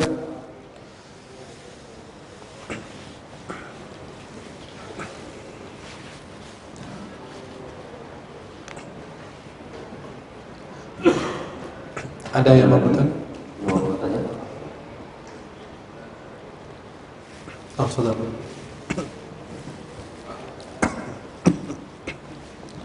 Assalamualaikum warahmatullahi wabarakatuh. Waalaikumsalam. Tadi dinyatakan bahwa ketika syarat sah yang si itikaf itu kalau keluar dari masjid batal. Keluar dari masjid untuk beli makan, minum, buang hajat boleh. Karena dulu masjidnya tidak ada WC kayak kita. Mereka yakhrujuna ilal khala, keluar di tempat jauh gitu, di padang pasir. Dekat ular, dekat apa gitu. Dia cari tempat sepi, buang hajat di situ. Tapi kalau sekarang kan WC di sebelah. Nah. Lalu yang dimaksud dengan batal itu batal dalam satu malam itu atau bisa dilanjut lagi iktikafnya? Oh enggak, mulai niat etikaf baru lagi. Iktikaf baru. Nah, sahih. Untuk wanitanya jika dia iktikaf di musalah di rumah, ada syarat-syaratnya nggak yang bisa bikin dia batal juga? Iya, kalau dia keluar dari tempatnya itu tanpa ada uzur, seperti dia keluar dari rumahnya, bahkan itu mazhab Hanafi. Mazhab Hanafi yang mengatakan, kalau mazhab Syafi'i, Hambali, Maliki mengatakan perempuan tidak sah i'tikaf di rumah. Perempuan laki itu sunnah i'tikaf di dalam masjid. Ya. Dan mazhab Hanafi mengatakan boleh karena perempuan tidak diwajibkan ke masjid. Maka boleh i'tikaf di musalla rumahnya, tempat yang dia khususkan buat sholat. Tapi kalau dia keluar dari rumah tanpa ada uzur, ya, contoh lagi ke pasar, lagi ke mall, lagi apa, batal i'tikafnya. Sama yang membatalkan i'tikaf untuk di masjid sama dengan membatalkan i'tikaf untuk musalla rumahnya. Ya, Allahu a'lam. Barakallahu fiik. Nah.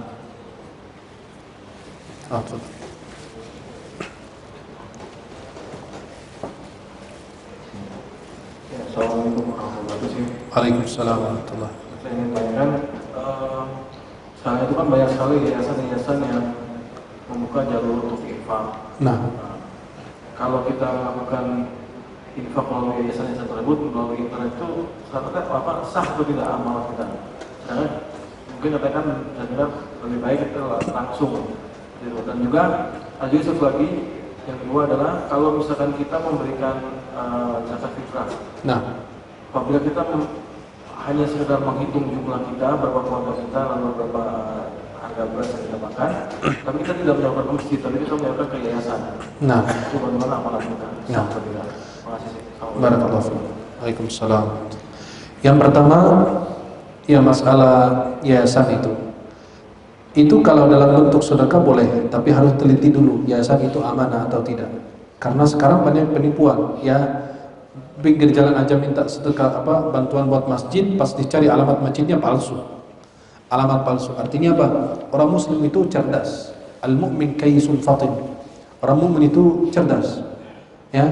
La yuldagul mu'min min juhrin marratain. Tidak digigit dari lubang yang sama dua kali. Maka kita harus teliti dulu benar-benar itu ada atau tidak. Sebagaimana kita ke dokter, teliti dulu dokter yang spesialis. Maka kita untuk infak sedekah guru harus memilih yang tepat biar tidak salah. Ya, yang pertama ini. Kalau itu sedekah, tapi kalau dia zakat, tidak boleh pindahkan zakat kita ke negara lain kecuali kalau darurat. Lebih bagus di negeri kita. Yang pertanyaan kedua yang masalah zakat fitrah. Lebih afdal antum kasih ke orang fakir miskin. Tapi kalau seandainya ada yayasan yang menyalurkan zakat tersebut kepada orang fakir miskin, karena itu jadi khilaf ulama. Zakat fitrah itu diberikan kepada siapa? 8 asnaf dalam surat At-Taubah ayat 60, al-fuqara, al-masakin, al-amilin 'alaihim wa al-fuqara mugharimin fi sabilillah bil sabil, ya. Atau 8 asnaf itu yang buat zakat atau fakir miskin. Pendapat yang sahih fakir dan miskin saja. Sebagaimana Rasulullah katakan dalam hadisnya. Maka antum kalau bisa salurkan sendiri lebih afdal. Tapi kalau seandainya melalui yayasan yang amanah, insyaallah boleh juga. Sebagaimana kita salurkan ke masjid, ke masjid-masjid atau mushola, mereka kan yang menyalurkan zakat, ya. Maka boleh itu buat. Wallahu a'lam. Nah, contoh.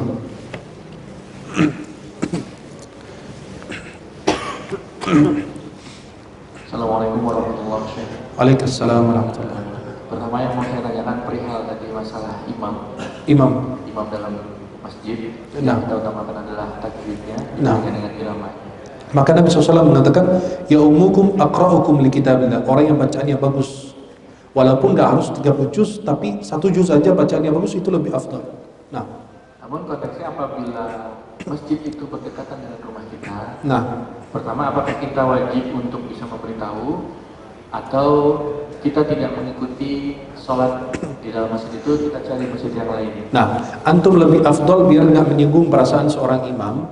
Nanti ngambek lagi, kabur lagi, cari imam lagi, pusing.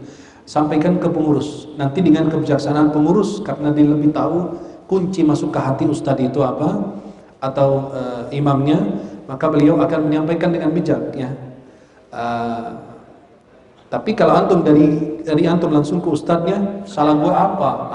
Tunjukin mana salah gua ini, macam-macam loh. Nanti malah jadi masalah besar ya. Maka ahsannya ke pengurus yang ngurus nanti. Karena dia pengurus ya dia bertanggung jawab. Cuma kita menyampaikan ma'ala rasulilal balagh. Ya, kalau dia dirubah-rubah, kalau enggak ya udah antum pindah masjid. Kalau bacaannya itu lahan. Dalam ilmu tajwid itu ada dua. Ada lahan jali, ada lahan khafi. Kesalahannya jelas nampak, kesalahan yang tidak nampak sembunyi. Kesalahan nampak dalam ilmu tajwid seperti merubah harakat. Seperti ini, shiratal ladzina an'amtu. Batal. Kenapa? Seharusnya an'amta Allah, bukan saya. Alhamdu jadi alhamdu. Bukan pujian bagi Allah tapi kematian bagi Allah, na'udzubillah. Maka itu batal. Itu artinya apa? Lahan yang jelas, kesalahan jelas diketahui oleh orang yang belajar tajwid sama orang awam, itu salah. Betul? Seperti was-samai wat-tariq. Ya itu jelas salah. Kenapa? Orang awam maupun orang belajar tajwid udah tahu itu salah karena bacanya was-samai wat-tariq. Ya. Kalau begitu batal salat. Kata ulama itu hukumnya haram. Ya'tham, berdosa. Yang kedua, lahan yang tidak jelas, sembunyi. Seperti apa? Ikhfa, iqlab, idgham, ghunnah. Kan kita nggak ngerti, kan kita awam. Kata ulama ada dua pendapat dalam ilmu tajwid. Ada yang bilang haram, ada yang bilang makruh. Minimal makruh. Minimal aja makruh, ya. Maka antum sampaikan ke pengurus, nanti dari pengurus akan sampaikan ke imam. Khawatir antum pas sampaikan ke imam langsung, mau apa ya? Bahaya nanti ya. Ya, wallahu a'lam. Satu lagi cuma di luar dari konteks. Boleh, jangan di luar agama ya. Nah, perihal kurban. Nah, kurban perasaan apa? Nah, Ketika idul kurban, kita mau kurban cuma di beberapa masjid. Nah. Yang kita niatkan untuk kita kurbankan ke beberapa anggota keluarga kita yang sudah almarhum. Nah. Baik dari ayah, ibu, kakak, adik, dan nenek. Kita cuma kurbankan di beberapa masjid. Masjid yang satu dekat tanah kelahiran almarhum ayah. Nah. Yang satu lagi dekat rumah, yang satu lagi dekat keluarga ibu. Satu lagi memang dekat keluarganya almarhum kakak. Itu seperti itu. Nah, saya bahas dulu masalah kurban untuk orang yang meninggal ya. Kurban pada dasarnya untuk orang yang masih hidup. Diperbolehkan kita berkurban atas nama orang yang meninggal dalam beberapa hal. Pertama, ada nazar. Beliau sudah bernazar untuk berkurban lalu kubur wafat, maka itu wajib laksanakan nazarnya. Apalagi itu nazar ta'at. Man nazara an yuti'illah falyuti', wa man nazara ya'sillah fala 'asih. Barang siapa bernazar bertaat ya wajib laksanakan. Itu nazar. Yang kedua, wasiat. Ya. Itu di dua hal ini yang diperbolehkan. Kalau seandainya orang tersebut sudah meninggal, kita bilang tadi pada dasarnya untuk orang masih hidup dalam dua hal ini, nazar atau wasiat. Tapi kalau nggak ada nazar, nggak ada wasiat, nggak ada yang nolongin saya kasih minum gitu ya, astagfirullah. Nah, ada minum di mana nih ya? Nah, saya tunda dulu sampai azan maghrib. Nah, maka pada dasarnya kurban untuk orang yang masih hidup. Tapi dalam dua hal untuk orang yang meninggal boleh, nazar atau wasiat. Tapi ketika antum berkurban, antum mengatakan kalimat ini. Bismillah, Allahumma hadha anni wa an ahli baiti. Sebagaimana Nabi dulu. Ya Allah, ini dari aku dan dari keluargaku. Akan termasuk orang yang hidup maupun orang yang meninggal. Walaupun itu kambing, iya. Karena tidak patungan beli kambing satu, tapi boleh berbagi pahala kepada banyak orang. Buktinya Nabi SAW kurban dua, benar kan? Benar kan? Dua kibas. Yang pertama untuk Nabi dan keluarga, yang tua, yang satu lagi buat umat. Ya, ini kan buat umat Nabi Muhammad SAW. Loh, kan umat banyak, masa satu kambing, satu domba? Enggak, kata ulama itu berbagi pahala boleh. Antum potong kurban, ya Allah ini dari aku dan dari keluarga aku. Insya Allah yang hidup yang mati semua masuk. Dan kalau antum disunnahkan menyaksikan, sebagaimana Rasulullah mengatakan kepada Fatimah, silakan saksikan. Tapi bagi mereka yang kuat, ya jangan habis nyaksiin langsung pingsan. Ya. Kalau antum lakukan seperti itu, ahsannya kurban untuk orang yang masih hidup. Ya. Bukan atas nama orang yang sudah wafat, kecuali dalam dua hal, nazar atau wasiat. Dan antum bilang ini dari aku dan keluargaku, insya Allah masuk semuanya. Ya, Allahu a'lam bishawab. Barakallahu fiik. Waalaikumsalam warahmatullahi wabarakatuh. Nah. Assalamualaikum Syekh. Waalaikumsalam. Fadhal. Bagaimana hukum kalau misalnya kita memberikan Al-Fatihah untuk mayat yang sudah meninggal, baguskah untuk mengirimkan Al-Fatihah atau lebih baik mengirimkan sedekah berupa harta? Nah, gini, ada yang disepakati ulama, ada yang jadi khilaf. Yang disepakati sedekah haji, umroh, ya, itu yang disepakati ulama. Semua nggak ada khilaf. Tapi yang menjadi khilaf cuma satu, masalah baca Quran. Itu jadi khilaf antara ulama 4 mazhab. Ada yang membolehkan, ada yang melarang. Kalau minimal antum baca, selesai baca Al-Fatihah bilang, ya Allah, aku bertawassul dengan firman-Mu ini agar Engkau ampuni. Itu termasuk tawassul dengan firman Allah, boleh. Jelas? Ya. Tapi ini masalah khilafiyah. Saya insya Allah sedang menyusun kitab namanya menghadiahkan Al-Fatihah kepada orang yang sudah meninggal. Saya rujukan 164 kitab untuk membahas cuma satu. Hukum boleh baca nggak Al-Fatihah kepada orang yang meninggal? Rujukannya 164 kitab, bukan satu kitab ya. Nah, karena itu saya bahas dari ulama 4 mazhab. Ya, dan itu hal-hal yang khilafiyah, nggak ada masalah. Buktinya kita bacakan Al-Fatihah ketika sholat jenazah dan lain. Tapi biar keluar dari khilaf ulama, antum sesudah baca Yasin, baca Al-Fatihah, baca Al-Baqarah, baca apa? Ya Allah, aku bertawassul kepadamu melalui firman-Mu ini agar Engkau ampuni orang tua saya, ibu saya, adik saya, saudara saya gitu. Masih itu diperbolehkan. Ya, wallahu a'lam bishawab. Lalu pertanyaan kedua sih, untuk bacaan Al-Fatihah untuk sholat subuh, maghrib sama isya, untuk 2 rakaat awal kita harus mengikuti langsung imam untuk yang pertama atau selesai imam Al-Fatihah baru kita. Ini jadi khilaf ulama lagi. Antara sholat jahriyah yang imam keraskan suara sama sholat sirriyah. Yang pendapat yang saya pilih yang paling kuat, bahwasannya ketika sholat jahriyah, sholat subuh kan 2 rakaat imam baca, kita cuma diam. Atau 2 rakaat pertama sholat maghrib, atau 2 rakaat pertama sholat isya. Nah, itu kalau itu di backup oleh imam. Kecuali kalau imam kasih kesempatan kita baca. Contoh, imam lagi baca sholat subuh, kemudian dia kasih waktu, spasi gitu untuk kita baca, boleh. Tapi jangan imam baca, antum juga baca, tidak. Karena Allah berfirman, wa idza quri'al Qur'anu fastami'u lahu wa ansitu la'allakum turhamun. Surat Al-A'raf. Dalam tafsir Al-Qurtubi dikatakan, menukil dari para sahabat Nabi seperti Jabir bin Abdullah, Abdullah bin Mas'ud dan lain, mereka mengatakan wajib mendengarkan Al-Quran ketika dalam sholat, tapi di luar sholat tidak diwajibkan. Lebih bagus dengar. Tapi kalau tidak mengapa. Dalam sholat itu wajib. Dalam Sahih Muslim, Rasulullah bersabda, "Idza kabbara al-imamu fakabbiru." Apabila imam takbir, maka ikut takbir. Wa idza qara'a fa ansitu. Apabila dia baca, maka wajib mendengarkan. Wa idza raka'a farka'u. Apabila dia ruku, maka kalian ikut ruku. Maka kalau saya pribadi, sholat jahriyah saya tidak baca karena sudah di backup oleh imam. Kecuali kalau dikasih waktu untuk baca Al-Fatihah. Jangan kita baca Al-Fatihah, imam baca surat pendek, kita nggak nyambung. Ya, terus buat apa? Ya, kan nggak nyambung. Saya baca, dia juga baca. Apa yang saya dengar? Dia juga baca buat siapa? Nah, kan? Tapi kalau sholat sirriyah seperti 4 rakaat zuhur, 4 rakaat asar, rakaat ketiga sholat maghrib, 2 rakaat terakhir sholat isya, itu wajib antum baca. Ya, itu pendapat yang kuat di antara khilaf para ulama. Kalau sholat jahriyah sudah di backup oleh imam, kecuali kalau dikasih kesempatan baca. Tapi kalau sholat sirriyah wajib baca. Ya, dan itu jadi khilaf antara para ulama. Bisa dibaca dalam kitab tafsir Ayatul Ahkam Syekh Sabuni, sudah diterjemahkan dalam bahasa Indonesia di pembahasan surat Al-Fatihah. Di situ beliau menjelaskan tentang hal tersebut. Ya, Allahu a'lam. Nah, barakallahu fiik. Silakan. Fadhal.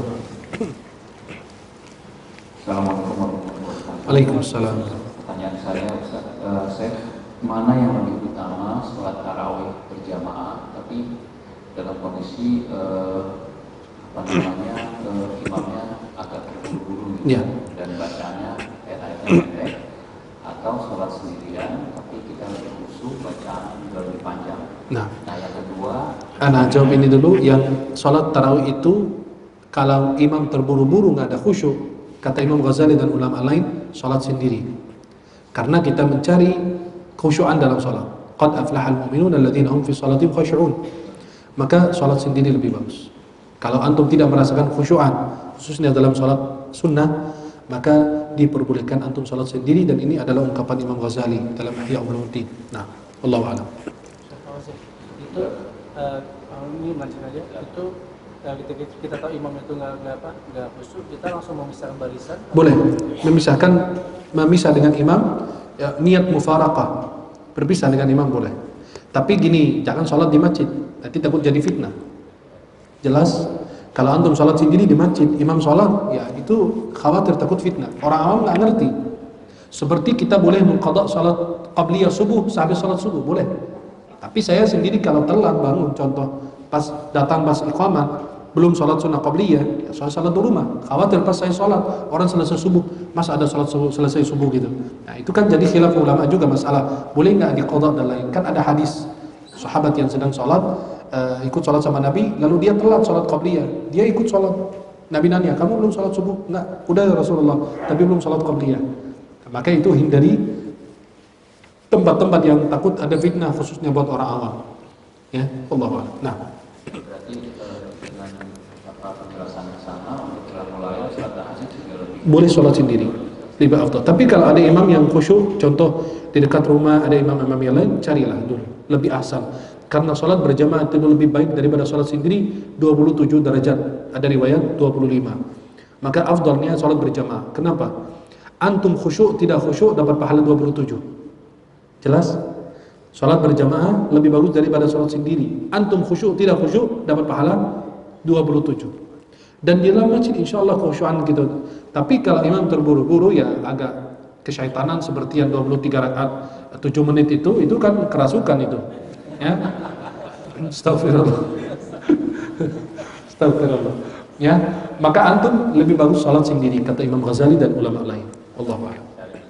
Atau cari masjid lebih ahsan menurut saya cari masjid yang lain. Karena kalau antum salat di rumah, bini manggil, anak manggil, TV manggil, handphone manggil, banyak.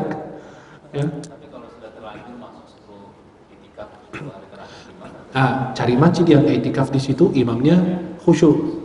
Maka antum dulu maaf, seperti Ana selalu katakan, sebagaimana kita mau kalau lagi sakit cari dokter yang spesialis, yang bagus, yang pintar. Begitu harus cari masjid yang bagus. Kenapa? Biar kita merasakan ini menyangkut dunia akhirat. Kalau kesehatan itu cuma berkaitan dunia, tapi kalau untuk ibadah ya dunia sampai akhirat nanti. Ya, Allahu a'lam. Nah, yang kedua lupa. Astagfirullah. Saya banyak dosa. Saya banyak dosa sampai antum lupa. Nah, Cuma saya hafal, saya agak ragu nanyanya. nah, Maaf kalau kurang. insya Allah tidak dimaafkan. Saya sholat atau itikaf juga kan pindah-pindah berapa tahun Oh, terakhir Masya mencari tempat yang lebih Aman. pikiran. Ada satu Masjidil Haram, Masjid Nabawi. Wallah itu nggak ada lebih bagus lagi. Kalau enggak di Palestina sekalian jihad, insya Allah mati syahid. Masya Allah. Antum insya Allah di Indonesia ini banyak masjid-masjid etika bagus, tapi kita jauh-jauh hari, jauh-jauh bulan nanya teman, nanya apa. Kenapa? Mempersiapkan diri sebagaimana para salaf dulu. Sebelum Ramadan mereka siap-siap itu menyambut kedatangan tamu mulia. Maka insya Allah banyak masjid-masjid. Ya di sini juga insya Allah bagus. Ana juga kan belum pernah ikut tarawih, biar ana jujur ya. Ana tuh tidak bisa memuji, kan gak bisa menjadi munafik. Kan banyak orang munafik sekarang kan, astagfirullah. Maka ana belum tahu tarawih di sini gimana, tapi insya Allah kita mengharapkan kebaikan. Masa masjid begini bagus, tarawihnya buru-buru juga, astagfirullah, dosa nanti. Hah? Masalahnya saya ada jadwal setiap malam. Saya juga hijrah terus, pindah-pindah terus. Nanti kalau seandainya imamnya kerasukan bisa antum sampaikan juga ya. Atau kalau enggak anak datang ruqyah beliau biar jinnya keluar. Astagfirullah. Nah, nanti gini, dimanapun kita mau ibadah, yang penting jangan ketinggalan sholat tarawih. Yang penting jangan sampai sia-siakan ibadah. Maaf, kalau cari imam sempurna nggak ada. Minimal yang mudaratnya ringan. Ya, artinya apa? Yang ya lumayan, insya Allah aman deh, lumayan dari lumayan. Ya, artinya cari yang lumayan bagus, insya Allah pasti antum dapat banyak. Ya, dan karena kalau kita mengkritiki semuanya, nggak ada yang sempurna. Saya kemarin juga di Sunda Kelapa sholat, jadi penceramah pas tahajud, ya imamnya dari Timur Tengah tuh cepat. Ya bukan cepat bacaannya, enggak, memang dia cuma 3-4 ayat, 5 ayat ruku. Kalau masjid-masjid yang lain di Timur Tengah kita 1 lembar 2 lembar baru ruku, ya nunggu kaki kita pegal dulu baru ruku gitu. Ya, maka insya Allah antum cari pasti banyak ada. Ya. Kalau tidak, itu 3 masjid yang saya sebut, Masjidil Haram, Masjid Nabawi, dan Masjidil Aqsa. Dan saya anjurkan antum Masjidil Aqsa, wajah antum ini kelihatan mati syahid. Amin, amin insya Allah. Tapi orang mati syahid 70 tiket ke surga, sisakan 1 buat anak. Yang ke-69 boleh juga. Barakallah. Mudah-mudahan semua pada mati syahid insya Allah. Tak yang jomblo takut amin gitu ya. Masa belum nikah udah mati duluan. Tapi ngomong-ngomong saya belum nanya yang kedua. Nah, tafadhol silakan. Ya, pertanyaan saya itu mengenai makanan-makanan mubazir yang Nah, disediakan oleh panitia Ramadan setelah itikaf yang tampaknya di Indonesia, ana belum begitu lihat mubazirnya sebagaimana di Timur Tengah, jujur. Khususnya di Mesir, Saudi itu sangat-sangat mubazir. Saya pas ya tahun berapa itu yang pas umrah itu kita kan dalam perjalanan kan dibagiin makanan. Itu 1 kotak ini 2 kali lipat ini besar segini. Itu nasinya bukan 1 orang 1 RT kalau Indonesia. Itu banyak banget nasi mandi itu. Dengan ayamnya, dengan apa, ya Allah, kenapa sih nggak porsi kecil aja gitu, ya? Tapi kan di sana orangnya kan besar-besar, makannya besar juga kan. 1 orang 1 nampan sendiri. Kalau 1 nampan di sini 10 orang kan. Tapi di Indonesia, anak belum lihat begitu tabzir. Memang ada ya. Tapi kalau dibandingkan dengan yang di Timur Tengah itu lebih tabzir. Memang niat orang berbuat baik, tapi kadang-kadang melampaui batas. Dan khawatir, maaf, saya anjurkan panitia makanan lebih bagi ke orang dibanding makanan kurang orang gak dapat makan. Khususnya maaf untuk etikaf kan pendatang bukan hanya orang sini. Ini kalau orang sini kaya semua, ya datang pakai Mercy, pakai apa, yang pakai helikopter juga ada kan? Kan orang di sini kaya. Tapi ketika saya orang pendatang dari Bekasi, dari Tangerang, dari mana, saya datang kepingin mencari suasana yang sejuk, AC-nya bagus, karpetnya nyaman, di sini imamnya bagus, bacaannya dan lain. Maka masa saya nggak dikasih makan? Kan kita sebagai pengurus malu dong, masa masjid bagus, tempat orang kaya di sini banyak. Juga kita baru selesai tadi malam salat Qiyamul Lail plus dengan doa Lailatul Qadar. Kita awalnya persiapan makanan 70. Saya bilang sama pengurus, lebih bagiin nanti sama satpam, sama orang-orang di perjalanan boleh, daripada kurang, kasihan orang datang mau sahur nggak ada makan. Akhirnya kita nambah lagi sampai bukan jadi 70, kita hitung sampai 150 orang. Coba kalau 70 kita kasih ke siapa? Dan yang datang di 150 orang. Kan malu kan? Masa tamu Allah kita nggak melayaninya? Nah, maka kalau Anda lihat di Indonesia masih kotak. Pakai nasi kotak itu kan masih kecil ya. Tapi kalau di Timur Tengah luar biasa segini. Itu buat 1 orang. Dia cuma makan dikit terus itu buang. Nah, maka jadi mubazir. Dan kita di bulan Ramadan itu perasaan kita sibuk mikirin makan. Padahal kita cuma 2 kali makan. Wallah antum habis minum es kelapa atau es teh manis udah kenyang. Makan gorengan apa udah ketutup. Katanya baru takjil. Astagfirullah. Ya. Kalau di Arab itu cuma makan kurma, minum air. Kalau di sini, masya Allah, makan kolak, makan apa, macam-macam dimakan. Gorengan apa, 5-10 makan baru dibilang baru takjil. Itu balas dendam itu. Ya, Allah a'lam. Maka nanti mereka menilainya sendiri. Kalau ada lebih, menurut saya lebih bagus daripada kurang. Bisa dibagi ke satpam, orang-orang yang pakai gerobak itu boleh makan. Lebih ahsan. Ya. Allah a'lam. Barakallahu fiik. Silakan, ada pertanyaan lagi? Fadhal. Masya Allah, ada lagi. Ini beliau semangat mau bertanya. Assalamualaikum warahmatullahi wabarakatuh. Waalaikumsalam. Saya tuh mengamati budaya sholat tarawih di Indonesia. Budaya? Iya. Ajib. Saya mengatakan budaya karena memang ketika saya ada di kampung dulu, waktu kecil, sampai datang ke Jakarta, itu kayaknya tidak ada perubahan. Terutama pertama masalah antara imam dan makmum. Seandainya imamnya pelan, bacanya pelan sekali, ini makmumnya cenderung besok nggak akan datang.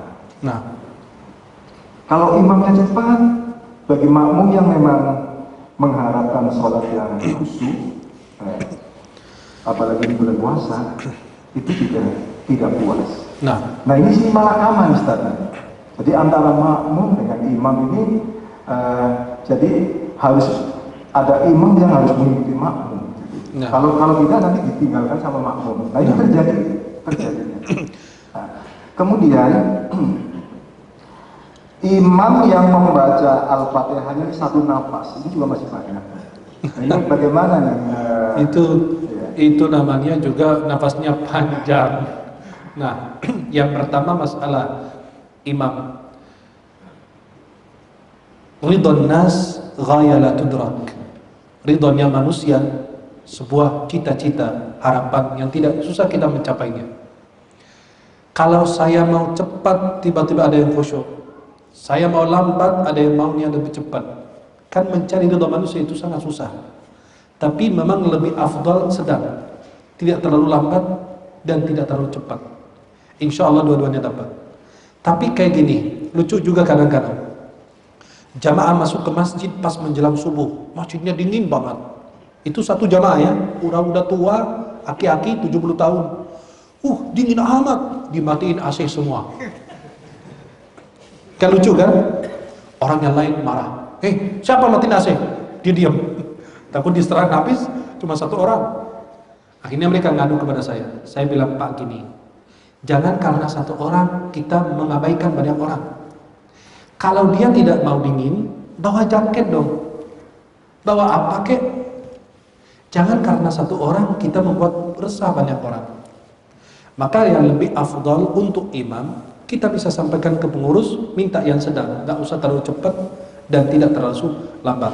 Kadang-kadang memang ada imam yang bacaannya agak ini, tapi dia kalau bacaannya agak lambat, dia ayatnya pendek, 2-3 ayat kelar. Kenapa? Ya biar orang nggak jenuh di belakang, biar orang senang dengan beribadah. Jujur, saya awal di Indonesia, saya tahun 2010 saya di Indonesia. Saya pas jadi imam tarawih, anak lupa kita di Indonesia. Astagfirullah. Kan di sana orang bacanya, kalau saya baca 3 ayat, anak diserang habis keluar dari masjid. Apaan lo? Kayak anak kecil baca ayat 30. Anak lupa kan, baru datang dari Arab ke sini, di sana panjang, di sini pendek, kuliah. Pas anak jadi imam kan awalnya anak belum tahu gimana bacaan-bacaan yang lain, alhaqumut kulluhu wal asri kulluhu. Ya udah, mereka kasih anak jadi imam witir. Imam witir kan ada kunut. Anak lupa, kan biasa di sana kita kunutnya orang mintanya yang panjang kunutnya. Kan itu curhat sama Allah. Saya curhat kelamaan mungkin hampir setengah jam. Anak masih ingat itu di musola itu. Antum kebayang orang anak lagi pas anak bilang Allahumma inna na'udzubika min adzabin nar. Amin gitu sampai teriak. Sampai ada yang nangis amin, amin. Berapa kali gitu. Artinya anak belum doa dia udah amin duluan. Anak tidak tahu maksudnya semangat berdoa atau kesal dia sama saya. Sampai nangis beliau, teriak gitu. Saya kan dikasih kultum, kuliah terserah antum, habis sholat tarawih bicara 5 atau 7 menit. Saya sampaikan, Masya Allah, terasa khusyuk tadi. Dia ngangkat tangan, ada yang nangis tadi kata dia. Masya Allah, antum khusyuk tadi.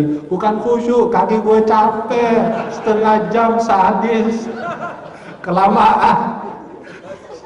Saya merasa ini bukan doa kunut. Astagfirullah. Itu beliau benar. Aku nangis bukan karena apa? Aku nangis capek. Aku kan kaki saya sakit. Kenapa Bapak nggak duduk? Tapi jadi apa ya? Jadi kan susah. Akhirnya saya menyesuaikan. Pas anak di Indonesia menyesuaikan pendek-pendek. Saya pulang ke Mesir. 2 tahun kemudian saya pulang. Saya tarawih di Mesir. Diminta jadi imam. Saya baca juz amma. Anak diprotes. Gara-gara lu ke Indonesia jadi rusak. Astagfirullah. Di sini salah, di sana juga salah. Astagfirullah. Maka kalau untuk itu imamnya kita minta yang sedang. Kalau seandainya bacanya lambat, maka 2-3 ayat cukup. Sekarang kita praktikkan juga. Dan anak belakangan jujur, dulu anak bacanya kadang-kadang panjang. Sampai orang kan anak nih, Siapa imamnya? Syekh Ahmad. Aku nggak mau di sini deh, aku cari tempat lain. Dia kadang-kadang sampai lupa. Bukan kita lupa karena kebiasaan mungkin. Tapi tahun ini khususnya saya berusaha 1 rakaat 2 ayat 3 ayat ruku. Anak kepingin jamaah tidak pertama kali masuk masjid 2 kali, tapi tidak, mereka itu setiap malam hadir bersama saya. Ketika saya baca 3 ayat, wallah masjid ramai terus. Nggak, orang yang menghilang dulu sama saya sekarang malah datang. Kenapa? Woi, udah berubah, udah Indonesia banget. Udah Indonesia banget, 3 ayat gitu, ya. Maka itu yang kita harus banyak evaluasi untuk masalah salat tarawih. Kecuali kalau ada masjid, ya maaf, masjid itu memang dari dulu orang kenal masjid di situ 1 juz. Ya kita jangan dekat. Kalau kita nggak berani ya jangan dekat. Apalagi masjid yang 3 juz. Apalagi kemarin anak lihat itu brosur masjid 15 juz 1 malam, ajib. Itu manusia apa patung? 15 juz, bayangin kayak gimana. Maka itu benar kita evaluasi. Nah, kita kan tahu bahwa sahnya sholat kan Al-Fatihah. Nah, kemudian ketika sholat tarawih itu memang seperti doa kita, walaupun sunnah, umumnya tidak dibaca kan. Nah, sebenarnya ini kan momen yang kita tunggu-tunggu bulan puasa. Nah, semua ibadah-ibadah kan Allah nih akan membaca yang unlimited itu ya. Nah. Tapi umumnya kenapa itu diabaikan? Kenapa nggak dibaca sempurna dari yang mana? Yang dari doa iftitah sampai akhir itu. Nah, doa iftitah itu kan ada beberapa versi dari Nabi. Kenapa? Biar orang setiap kali sholat ganti-ganti doa, biar mendatangkan khusyuk. Karena kalau antum terbiasa dengan doa tertentu, khusyuan tidak ada. Kenapa? Jadi terbiasa dengan hal itu. Maka ada sholat yang karena terbiasa, ada sholat karena sayang dengan sholat dan ibadah. Maka ulama mengatakan, kenapa versi doa iftitah Nabi itu banyak? Biar setiap kali sholat zuhur, nanti doa iftitahnya beda dengan sholat asar, sholat maghrib dan lain. Itu bisa mendatangkan khusyuan. Seperti kalau antum cuma dia sholat baca qul hulu terus, kapan khusyuk? Kalau antum cuma 1 versi aja 1 ayat, maka lebih bagus antum nambah ayat-ayat yang lain, akan mendatangkan kekhusyuan kepada kita insyaallah. Ya. Dan insyaallah memang harus banyak yang dievaluasi untuk masalah sholat. Insyaallah mudah-mudahan ke depan lebih bagus diperbaiki insyaallah. Wallahu a'lam. Ada 2 tadi penanya. Yang tadi ada 1 mana? Iya, tapi pertanyaan disingkat aja ya. Beliau berdua. Tafadhol. Waalaikumsalam. Nah, zakat fitrah memang Nabi SAW mewajibkan zakat fitrah itu dalam hal apa? Makanan pokok kita.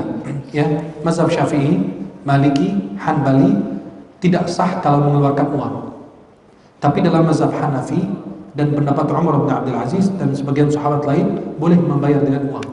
Tapi lebih afdal makanan pokok. Kalau seandainya susah, baru itu boleh dalam kondisi darurat. Ya, wallahu a'lam. Barakallahu. Silakan yang terakhir.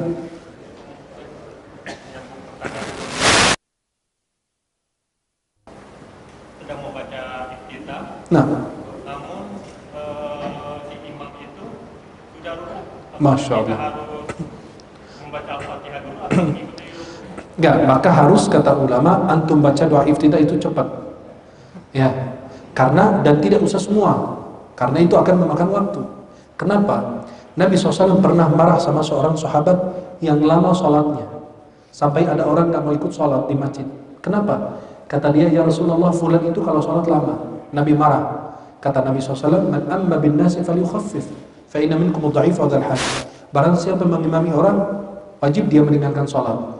Kenapa? Di situ ada orang yang ada hajat, ada orang yang sakit, ada orang lemah dan lain. Dan kalau sholat sendiri silahkan mau panjang mau berapa juz bebas. Tapi kalau sholat sendiri, kalau sholat mengimami orang meringankan sholat. Maka kalau kita bacanya yang pendek-pendek aja gitu, biar bisa mengejar surat Al-Fatihah.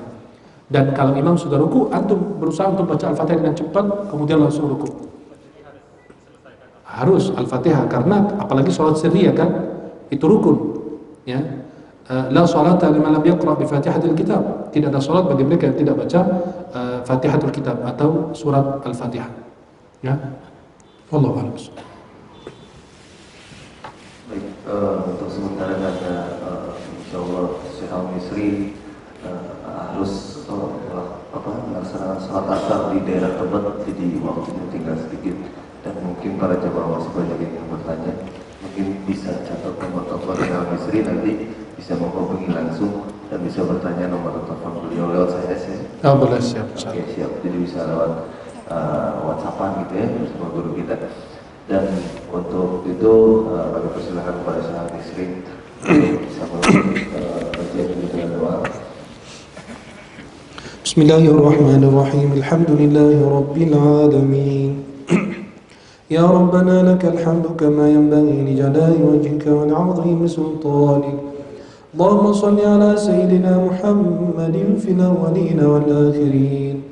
Allahumma ighfir lana wa liwalidayna warhamhuma kama rabbayana shighara.